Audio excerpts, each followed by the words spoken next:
watching Netflix, but you've chosen to invest in yourself, and that's fantastic. That tells me a lot about you, and therefore I'd like to congratulate you. In my eyes, you're a rock star.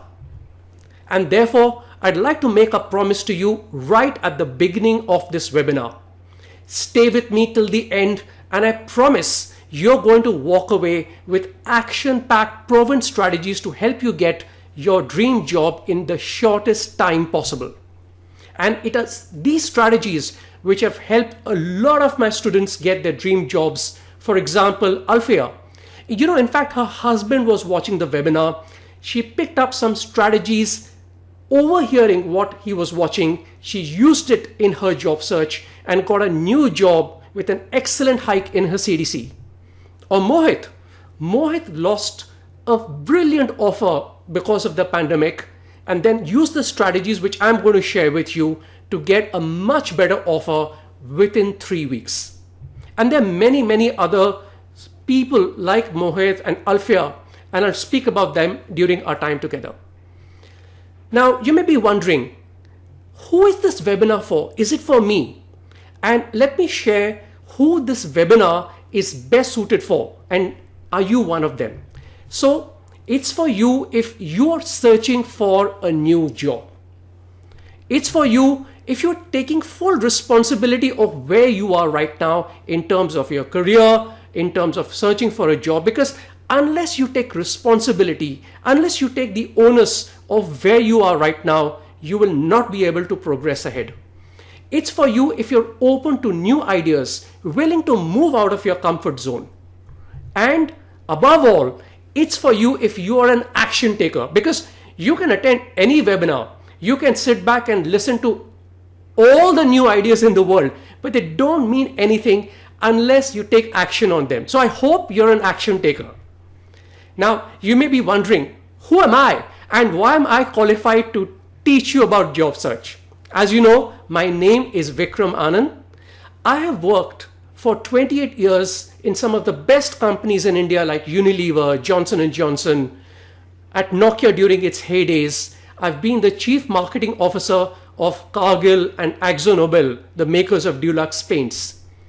But I'm also a career coach, and over the last 6 years, I'm now fully devoted to helping talent like you learn how to find your dream job. I've partnered with the Government of India's National Career Service. In fact, that's a picture you can see on the slide here. I've partnered with Naukri, with Monster, and many other brands to help young talent learn how to find jobs. I'm based here in Vancouver in Canada with my family. And speaking about my family, I'm a father to 2 boys. My elder son is in his 3rd year in college and my younger son is in high school. All right, so this webinar is not about me, it's about you, and therefore it's time for a poll. There's a poll question which has come up on your screen.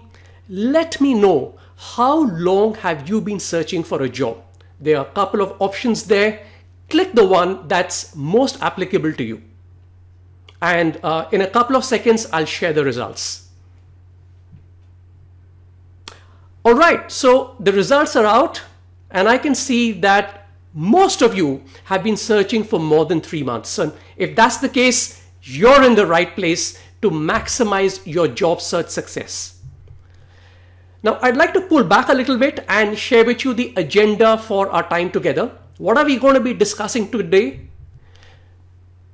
3 things. Step 1, why aren't you getting your dream job? Because unless you know the reason why, what can you do about it?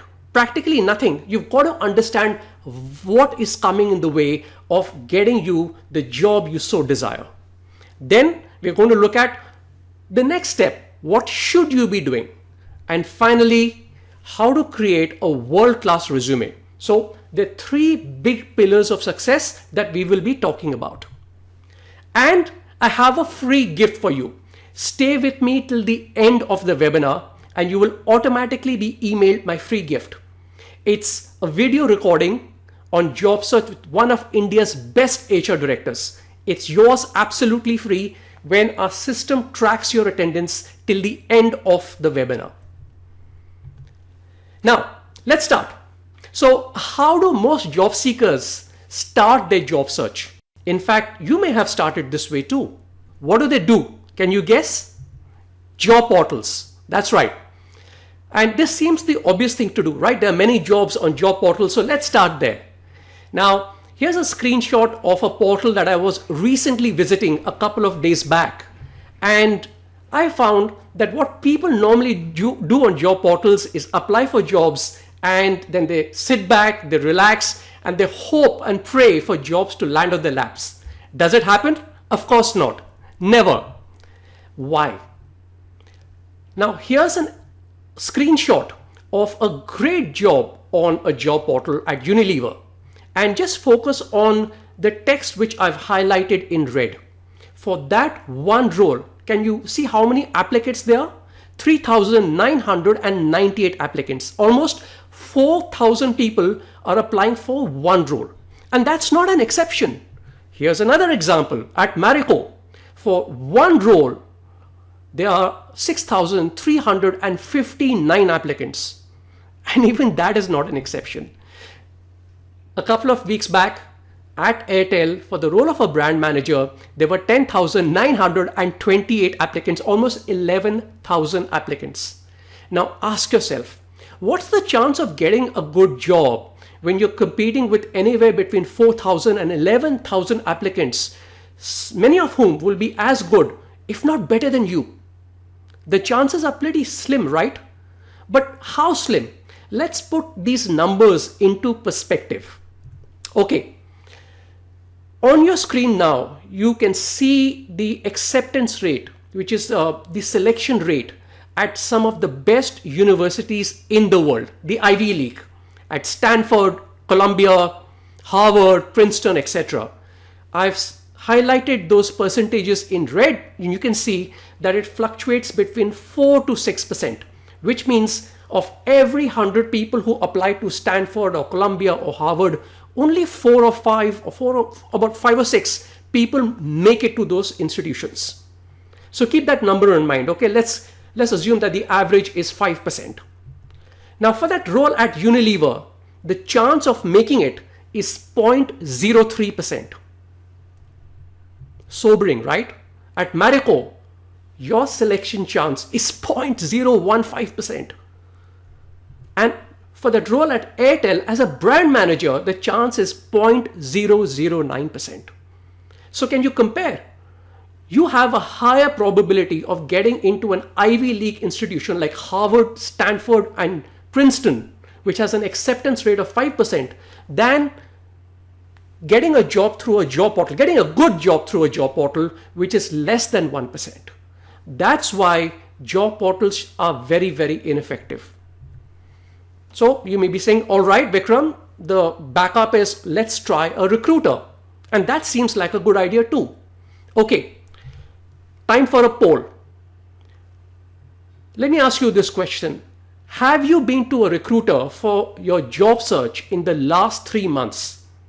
You can see the options there. Select the one that's applicable to you. And let's take a look at the results in a few seconds. All right, so I can see that most of you have been to a recruiter and have been searching for jobs. You may have given your resume to them and said, sir, ma'am, can you please help me find a job? And do you know what is the dialogue going on in their mind when you speak to them? They're thinking, buddy, do you pay me a fee? Do you pay me a commission to help you find a job? Of course not. I don't know about you, but I have never paid a good recruiter a fee to find a job because they are paid by the client. They have the client's interest at heart. So why should they care about you? They don't. Sure, if you have the right experience set, if you have the right skills, they'll take your resume along with the resume of a dozen other candidates and give it to the client because they want the client to have as much option as possible. So once again, like a job portal, recruiter should be a small part of your entire job search process. Therefore, it's very, very important for you now to start changing your beliefs about how job search actually takes place, successful job search. Einstein said this really well. He said that the definition of insanity is doing the same thing over and over again and expecting different results. If you try the broken methods of going to job portals and recruiters over and over and over again, and you haven't been successful so far, why are you expecting better results in the future? So, my friends, secret number one, don't use old and broken methods of job search which worked 10 years ago to get dream jobs in today's scenario. The times have changed. It's time to move on. So you may be wondering, or you may be thinking in your head, all right, Vikram, if we don't use that, what should we be doing? To answer that, look at this image on your screen. It's called the hiring pyramid. It's really important. If you can't read the text in the hiring pyramid, no problems. I will be reading it out for you. And by the way, if you're watching this webinar on your mobile phone, now's the time to rotate the phone into a landscape or horizontal mode so that the screen enlarges and you can really see clearly this diagram.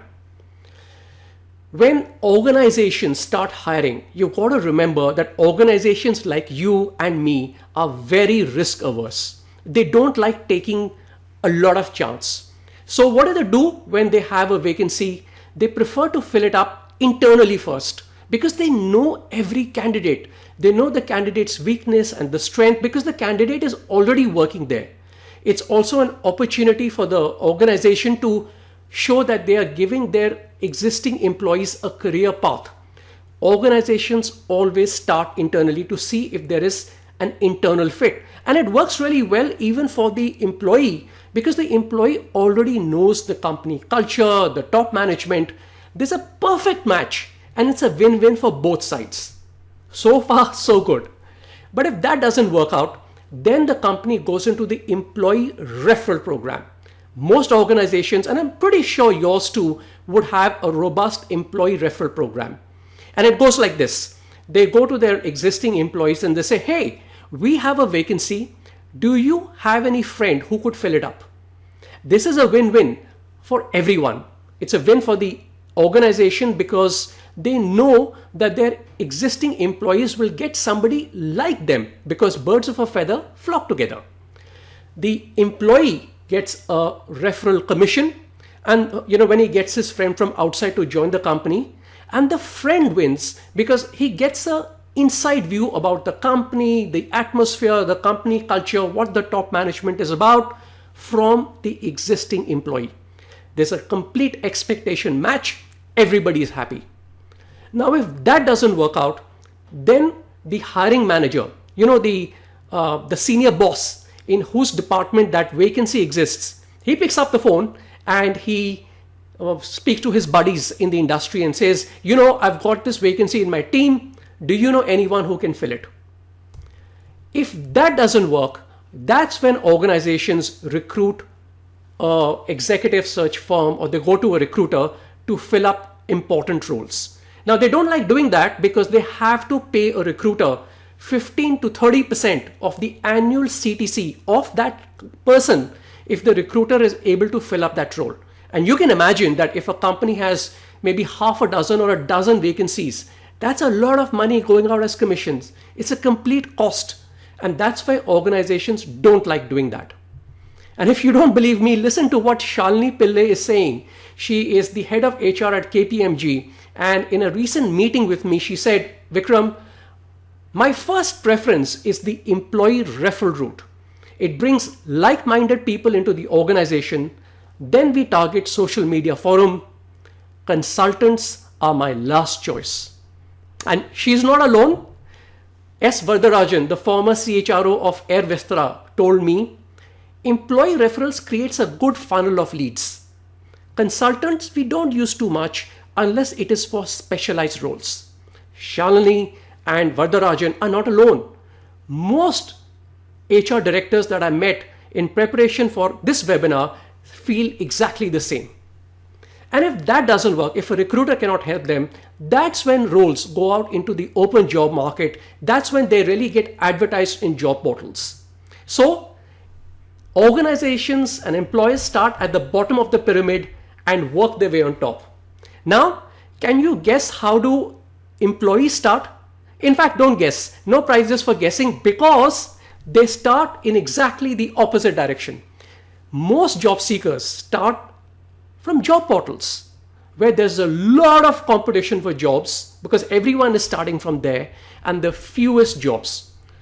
And then they may know one or two recruiters, so they circulate their resume to those recruiters and say, please help me find a job. And that's okay. It's okay to cover your bases by applying on some job portals or going to a few recruiters. But the tragedy is they stop there. Most job seekers do not tap into the employee referral market. They don't network professionally. They don't look at internal vacancies, and they leave a lot of opportunities on the table. It's very ironic that in this entire hiring pyramid, the employer and the job seeker are at opposite ends of the spectrum. Time for another poll, guys. On your screen, my question to you: are you using employee referrals or professional networking for your job search? There are some options for you. Let me know, yes or no. And I can see that most people are not using both these routes, which sort of reinforces the fact that either job seekers are not aware of them or are very shy of asking for help. And personally, I think it's the latter. Job seekers, for some reason, feel that job search should be a very lonely, confusing affair, and they don't like asking for help or leaning on others for help. Okay, now I'm going to switch tracks a little bit and talk about, therefore, what, this is a part of what we should be doing. And I want to introduce you to a very important concept called the blue ocean strategy. And we're going to use it for a job search. Now, this was a strategy which was coined a couple of years back by two Ivy League professors, Professor Shan Kim and Rene Mabon. And essentially what they said was that in any industry, in any marketplace, and remember that the job market is a marketplace, there is normally a red ocean. The red ocean is characterized by an existing finite amount of supply, massive competition, and to get or to increase your market share, you have to take it from somebody else. Okay, so therefore, lots of competition and limited supply of whatever that product or the good is. And in sharp contrast, there are markets which are characterized by blue oceans. In a blue ocean, you make the competition completely irrelevant. There is no competition at all, and you're creating entirely new demand. So this is a pictorial representation of a red ocean, lots of competition, which is typically what job portals are like, and then a blue ocean where there is virtually no competition. And I'm going to show you where the blue oceans exist in your job search in just a couple of seconds. The blue ocean strategy works, and here are some companies which have used the blue ocean strategy to carve a lion's market share in their respective markets. You may recognize some of these companies or brands, and one of them that I'll take as an example just to show you how the blue ocean strategy works is iTunes.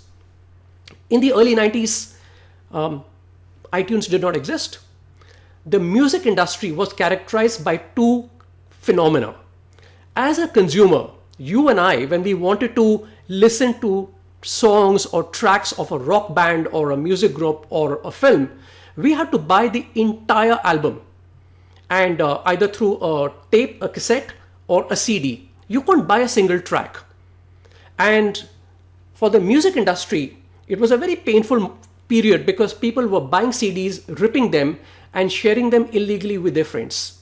So the customer was unhappy, and the music industry was very unhappy because they were losing a lot of money.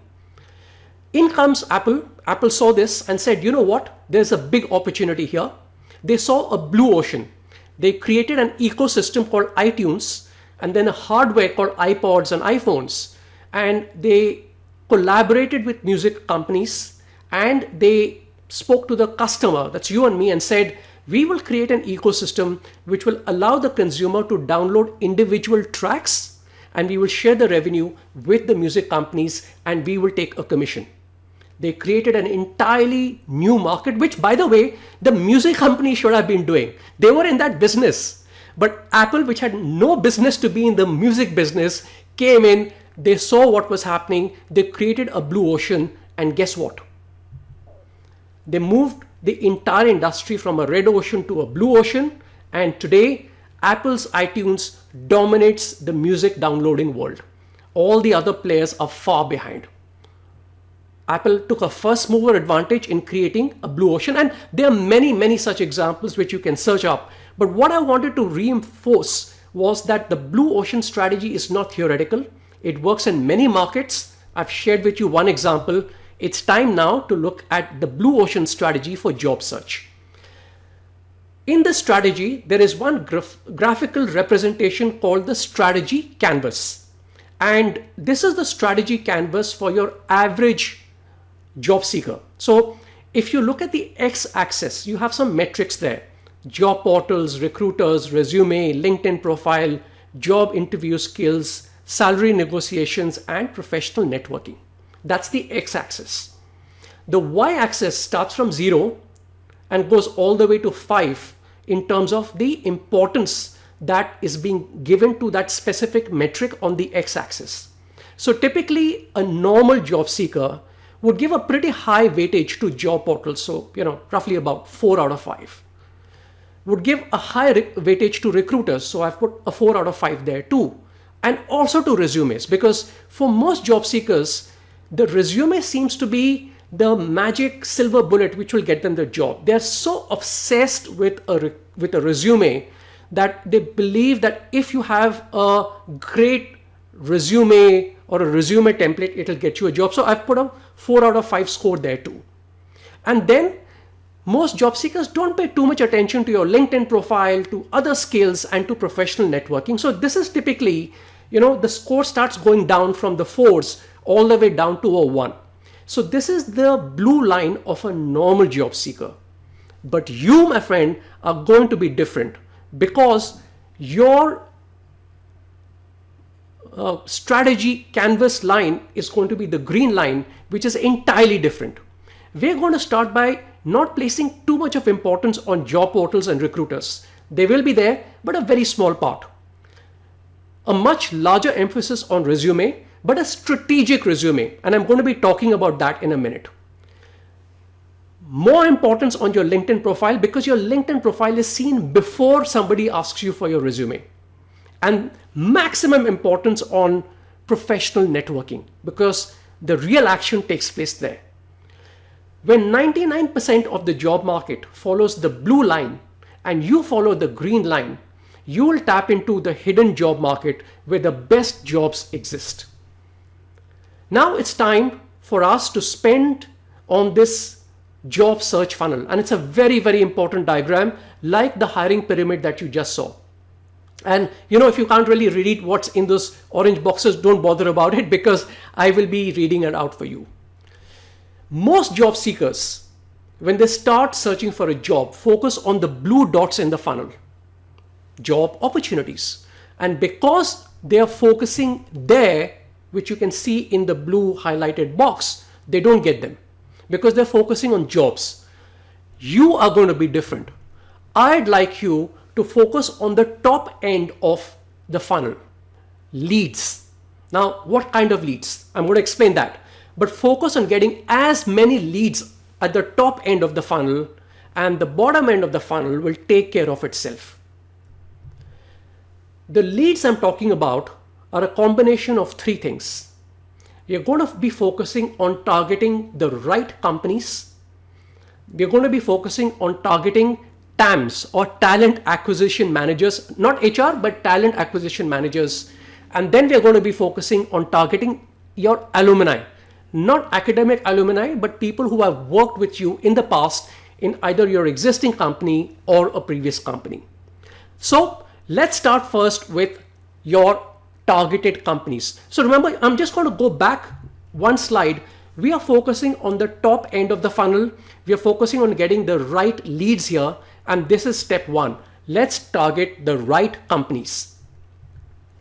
Now, there are three pillars of success to help you target the right companies. One is target the fastest growing companies.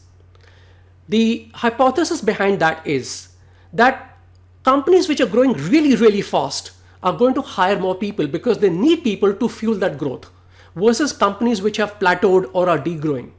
And if you were to search in Google the phrase, India fastest growing companies, you will come up with lots of lists. So for example, you can see this little screenshot which I've pulled up for you, which is a screenshot of an article in Economic Times.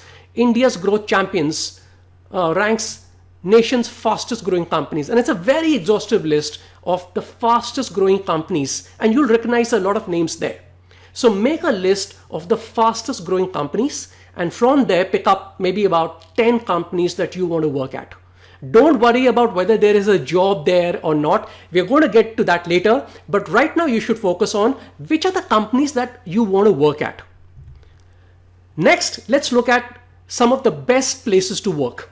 Because you and I should be working at companies which have great employee-friendly policies, companies which have a great work culture.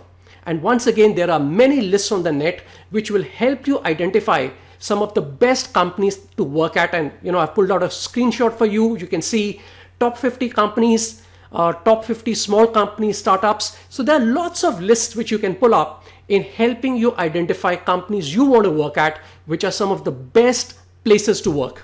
Does that sound exciting? And then we will look at companies entering India. Now, in the current scenario, many companies are moving out of other markets and looking at India as a way to hedge their bets. And over 1,000 companies, this is a screenshot of an article which I think came out in Business Today. 1,000 foreign firms are thinking about production in India. Now, these companies which are thinking about production don't have any branch or don't have any presence here. They're going to start production for the first time, and they're going to require people like you and me. Doesn't it make sense to make a list or a sub list of these from these 1,000 companies which you want to target? So by the end of this exercise, you should have a list of at least 30 companies, 10 from each bucket, that you want to work at. Next, amongst those companies, we're going to identify TAMs, talent acquisition managers, or recruiters. It's one of the same thing. Remember that we do not focus on HR because HR does a lot of other things besides recruiting, payroll, industrial relations, etc. Our focus is on TAMs. And just go to LinkedIn, you do a search. For example, here are some screenshots I pulled up for you, talent acquisition at Google, at IBM, Walmart Labs. So if you want to identify first within your targeted companies, you can get into LinkedIn and identify half a dozen talent acquisition managers there. And remember that the sole key area that these people have, the sole key result area, is to identify talent like you for new jobs. That's all they do. So it makes sense to know who they are in the first place. To get in touch with them, there are a couple of things you can do. Let me go back one slide. One is you can connect with them using that little connect button. Now that's the lazy way, although it's the easy way, but don't expect too many people to respond to your connection because they don't know you. A much better way is to click that, and you get an option, by the way, which LinkedIn allows you to write a small note there. And it doesn't have to be anything fancy. Just write, "Hi, Vikram. I'd love to connect with you on LinkedIn if that's fine. Look forward to that. Cheers," and then your name. And then send the message out. A personalized message always gets a far better response. An even better way is to connect with these TAMs through your mutual connections. So for example, under each of these screenshots, you can see shared connections. So these are people that, let me give you an example. Let's look at Nicola Z. Now, I don't know Nicola, but here are 30 shared connections between Nicola and me. These are people both of us know. So I could pick up the phone and speak to any of them and request them to connect me to Nicola on LinkedIn. And all they have to do is formulate a message, connect us, and then it's up to me to take the conversation further. So mutual connections is an even better way to connect with TAMs. And then there are software out there like SalesQL, which has a free plan and a paid plan. You do not need to pay, subscribe to the paid plan. You can remain on the free plan, use the software to connect with up to 100 talent acquisition managers every single month. Within seconds, once you install the plan, you get access to their professional email address. And like SalesQL, there is getprospect.io or hunter.io. There are lots and lots of very ethical software. They're out there. They scrape the internet or they scrape LinkedIn and they help you get the professional email addresses of anybody on LinkedIn within seconds. So there are various ways to get in touch with talent acquisition managers. But the problem is, once people get in touch with TAMs, the first thing they do is they send out a note, "Sir, ma'am, I need a job. How can I work in your company? Please help me get a job." The tone of the communication is so defeatist that most TAMs don't even bother responding. The job seeker doesn't even believe that he or she has the power in this entire relationship to demand or to ask for a job the right way. So we are not going to use that strategy of asking for a job. We're going to do something entirely different once we connect with the TAMs and have their email addresses. We're going to use the know, like, trust strategy. Think about it. When you make a friend, would you go out with that person on your first date immediately? Of course not. You need to get to know the person, and the person has to make a journey from being an acquaintance to being a friend and then somebody special before you go out on a date. It takes time. Why? Because that person has to build a credit balance in the relationship with you before they can ask you out on a date, which is a debit. Likewise, if you set up a bank account and you do not put money in it, on the first day, can you withdraw money? Of course not. There is no money in it. There is no credit in it. How can you make a debit? Likewise, as a job seeker, when you connect with TAMs, you need to have credit in that relationship before you can ask for a job, which is a major debit.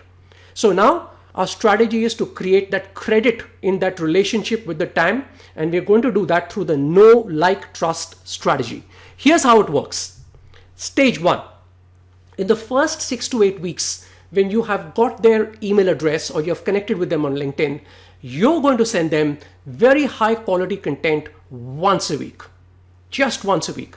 This is high quality content about your professional area of interest, about the kind of work you're doing. If there's something great that's happening in the company that the TAM works at, that's something you can talk about. So you're basically raising your visibility on their radar. If you're publishing articles on LinkedIn or on your website, you can send links to that with your thoughts. Position yourself as a subject matter expert or as a thought leader in your field. Just once a week. We're not going to spam them. Just once a week, we're going to send them very high quality content and raise our visibility on their radar. Now, at the moment, they're all cold leads. So in the first few weeks, don't expect anybody to respond. But believe me, they're observing you because their KRA is to identify good quality talent like you. Next, some of those leads will become warm leads. And here's where they will start responding back. They may offer their thoughts on an article that you have sent. And for these warm leads, you set up an informational interview. Now, this is not an interview for a job. What you got to do is, respond to them and say, "Sir or ma'am, I'm trying to build my career in XYZ field, whatever your field is. I'm struggling with some thoughts. Would you be able to guide me? All I need is 15 minutes of your time. We could meet virtually, online, or for a coffee. And I just need 15-20 minutes. I'd like to ask you a few questions about this specific area in my career building." Don't ask for a job. Focus on career management.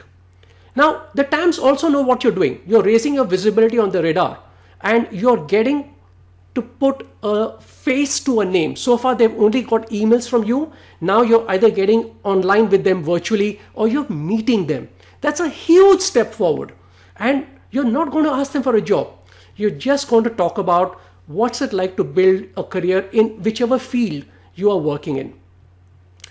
After that, once you warm up the leads, for a few leads which become really hot, a couple of things will happen. Either you can specifically ask them for a role, or they would already have smoked you out. They would have looked at your LinkedIn profile. They may have done some background checks, because so far you are doing something which 99% of job seekers don't do. And what is that? You are building your credit balance, you're raising your visibility on the radar, and you haven't asked for a job yet. So if your profile fits the kind of profiles that they're looking for, maybe there's no vacancy right now, but they could set up an exploratory meeting with the hiring manager. So they may proactively approach you for those kind of meetings, or now's the time when you can ask them for a job. And the way you ask them for a job is very, very important. Please do not say, sir, ma'am, I need a job. None of that. What you're going to do is you're going to say, sir, ma'am, how can I contribute to the growth opportunities in your company? Let me repeat that again. Sir, ma'am, how can I contribute to the growth opportunities in your company? So the way you're positioning yourself is not a helpless, poor job seeker. You're positioning yourself as a very empowered catalyst to the growth opportunities of that company, who's able to help the company grow. You're becoming an enabler. And that shift, that paradigm shift, is very important in the eyes of the talent acquisition manager. Now, at this point, I get 3 questions and actually 3 concerns, from most of my viewers in my webinars. Concern number 1, Vikram, isn't this spam? They haven't, asked me to send this content and I'm mailing them every single week. No, it is not spam. You see, spam is when you send when you send rubbish information to people who don't want it. But you're not doing that. You're sending very high quality content to a specific group of people. These are not ordinary corporate professionals, they're talent acquisition managers. You're making their life very simple for them. You're helping raise your visibility on their radar. You're putting your hand up and saying, hey, I'm an interesting person. Get to know about me. I want to meet you.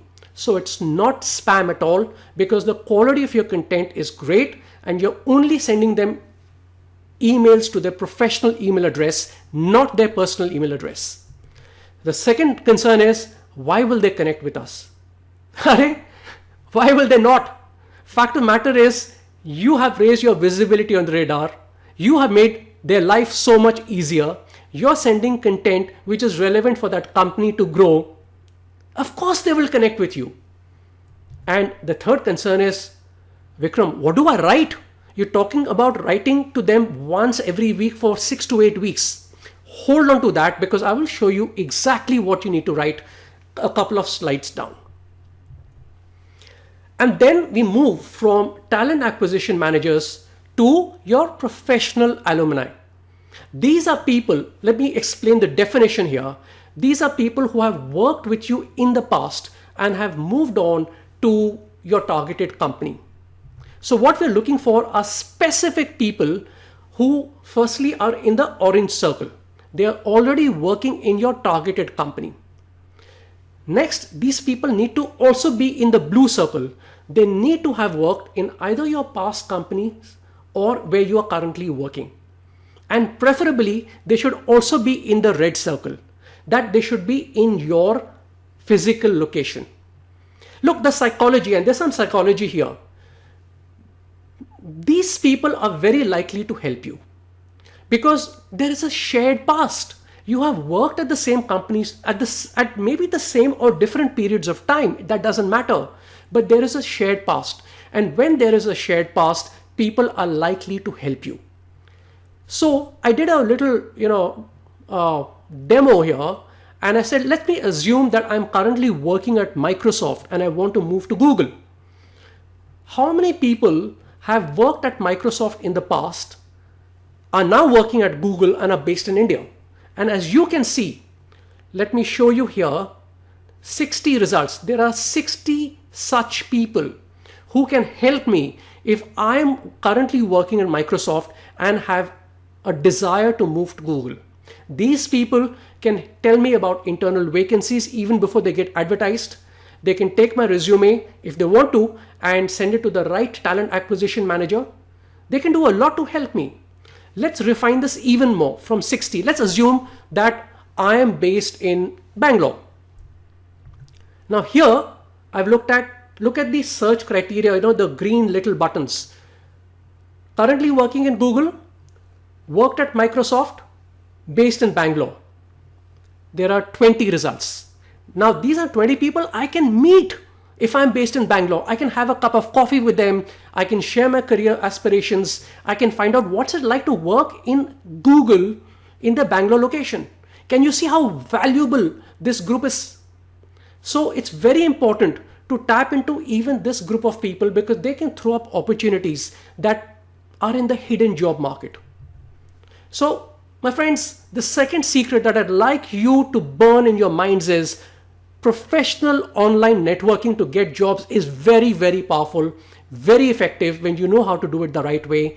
And that is what is going to help you tap into the hidden job market, which is about 80% or more of every job market. It doesn't matter which field we're talking about.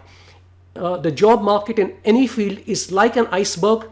80% is submerged, it's hidden, it's under the water, and the only way of tapping into it is through professional networking, using that targeted companies, TAMs, and professional alumni.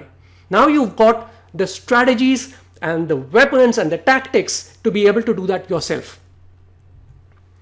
Next, we move on to another very important area, which is how to create a world-class resume. And before that, a quick water break for me. Just give me a second. I hope you're learning from this webinar, and I hope I'm able to really add value to the time that you're spending with me. Okay, what's the biggest challenge with resumes? Think about it. There is just one very, very, very significant challenge with resumes, if you really think about it. The challenge is we don't get feedback on our resumes. Who gives you feedback? Your friends cannot give you highly qualified feedback because they're pretty much in the same boat you are in. A recruiter gets hundreds of resumes every day and they don't have the time to give you really good feedback.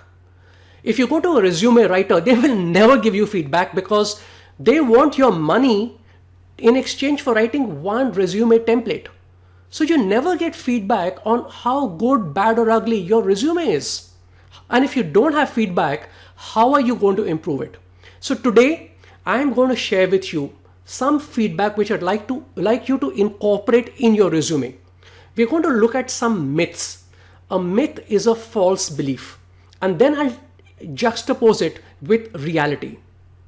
So the first myth is that to have a really good resume, you need to go to resume writers and you need to get a template created. That is such a false belief. Why? Because you would pay a resume writer, depending on your years of experience, anywhere between 2,000 rupees to 20,000 rupees, and they will write one resume for you.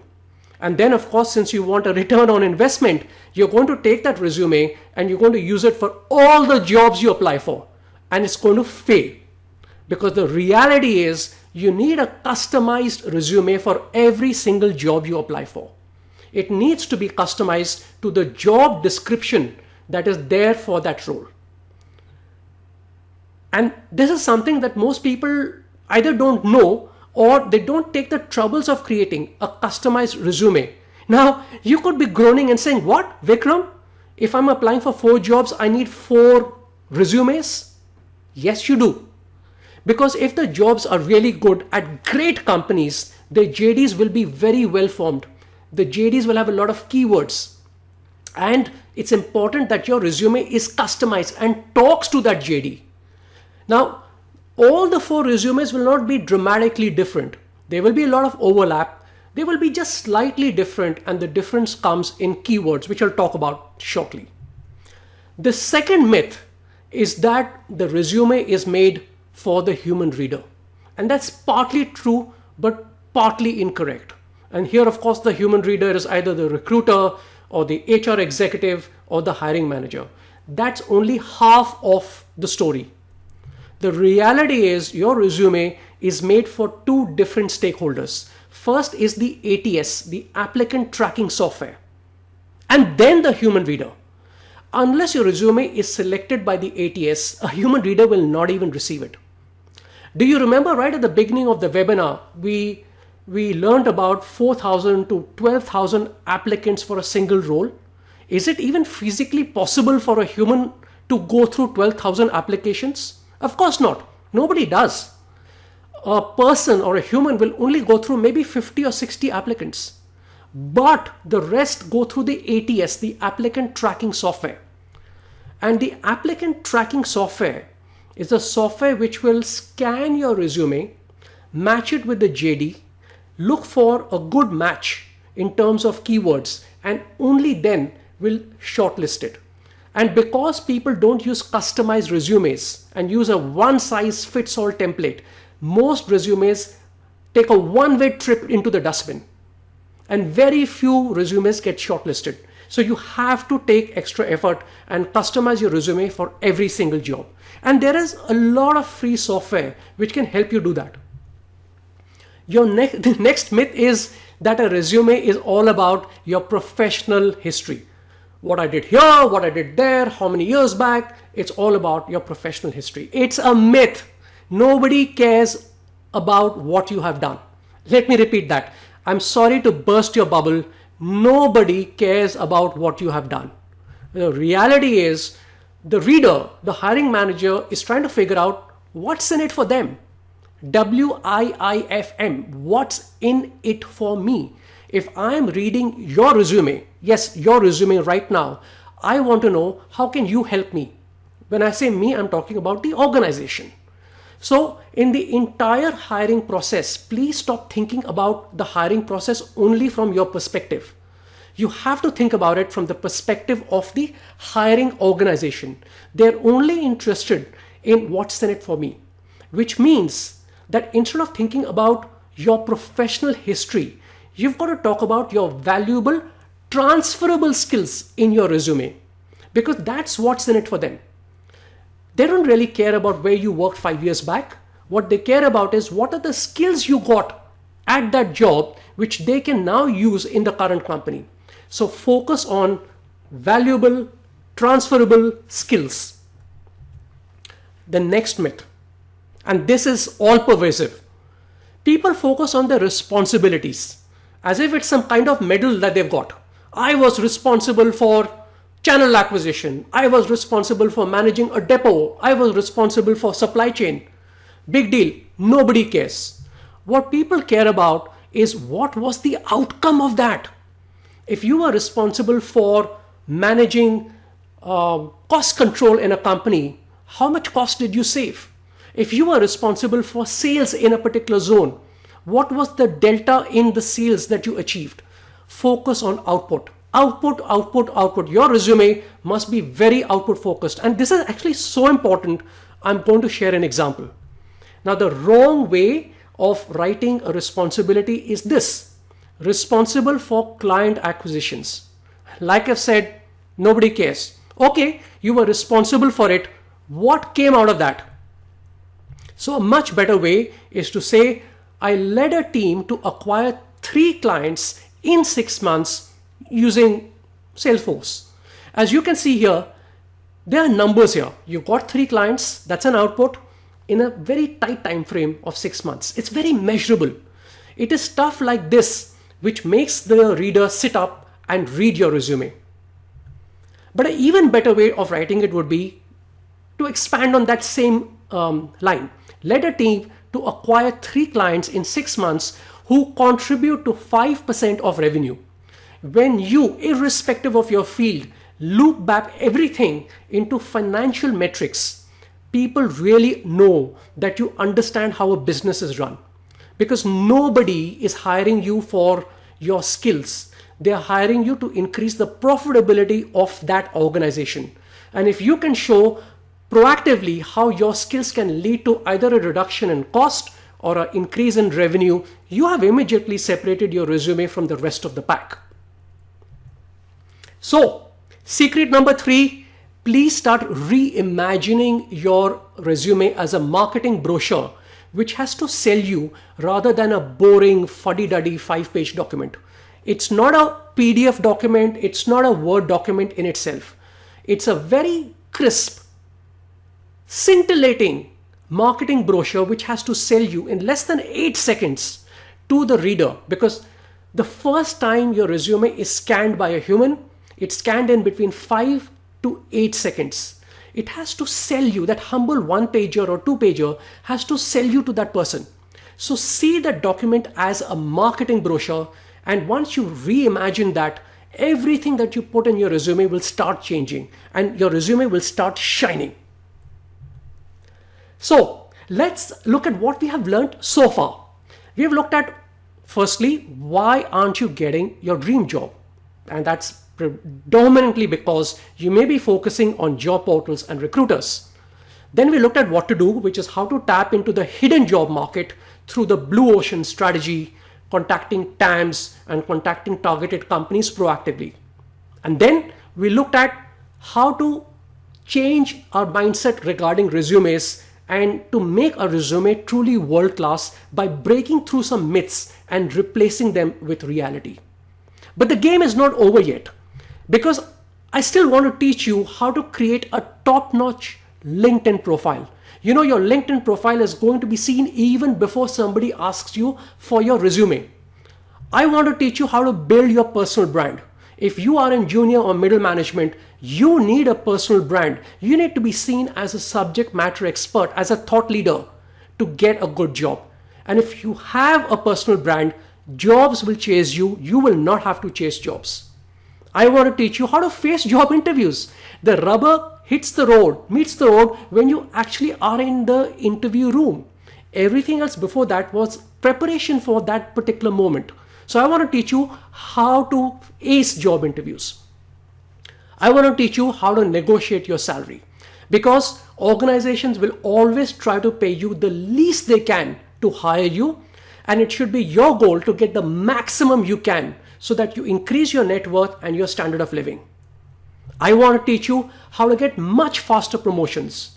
You know, we change jobs once in 3 to 4 years, but we work on our careers every single day, and it is possible to get promoted every year or every second year.